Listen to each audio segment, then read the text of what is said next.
after hypothesis testing, we then talked about regression analysis of paired data. We restricted our view of regression models to one specific class, and that being the linear model,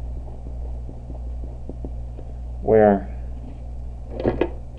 we looked at the conditional mean of a dependent variable based upon an independent variable as being this straight line expression of the intercept being beta naught plus beta 1 times x, where beta naught and beta 1 are the true values, although they are unknown. Right? And we also said, well, the standard deviation, or the variance of y given x, the conditional standard deviation, was constant. Right now, in the world of, okay, here are the true ones, but now how are we going to go and estimate what those are? Then we used point estimators to do that, and our point estimate of our slope, beta 1, right, was beta 1 hat was equal to sxy divided by sxx. Right, now we wrote it a little bit differently in a couple of other different forms, but this was the sort of straightforward computational form. And then for the y-intercept, then our estimator for that was given to us by the sample mean of y minus our estimate of the slope times our sample mean of x. And so back over in our physical space, the true model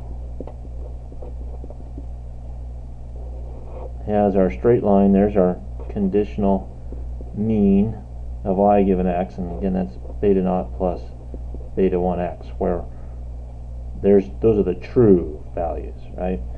As compared to then, based on our data,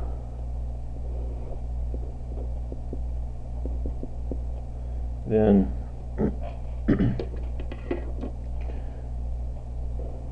we have then an equation that's given to us by our estimator, beta naught, plus our estimator, beta 1,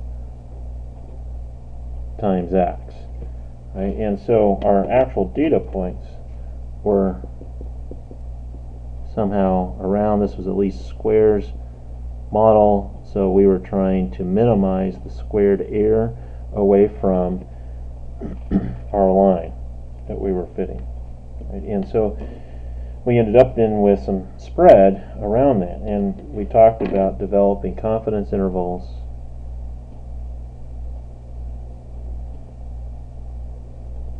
associated with this, and our leftover uncertainty associated from our model there, right? So that's the uncertainty in our conditional mean given x, right? And that decreases as n increases. And notice, though, it's also not constant. It's flared out and away from our mean as we get out to the extreme ends of the observed data.